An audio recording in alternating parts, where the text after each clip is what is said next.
Die planstrategie, of anders gestel, die hoe van die plan. Indien die assosiasie vergelyk sou word met 'n muntstuk, dan sou die een kant die organisatoriese kant wees en die ander die operasionele kant. Die organisatoriese het onder andere te doen met die registrasie as maatskappy, beleid, prosedures, die bankrekening, finansiële state, die konstitusie en die rol en funksie van assosiate. Alhoewel hierdie dinge belangrik is dit natuurlik nie die rede waarom die plan bestaan nie.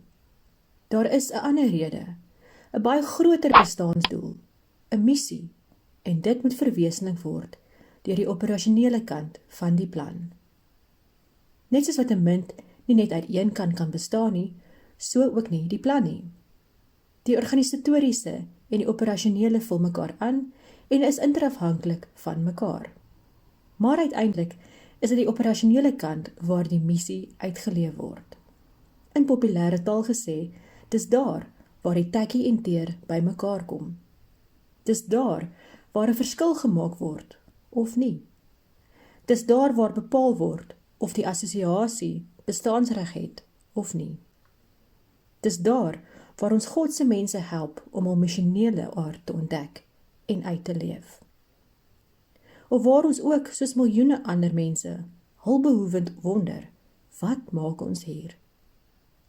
Die operasionele kant is die skerp kant, die snykant van die plan.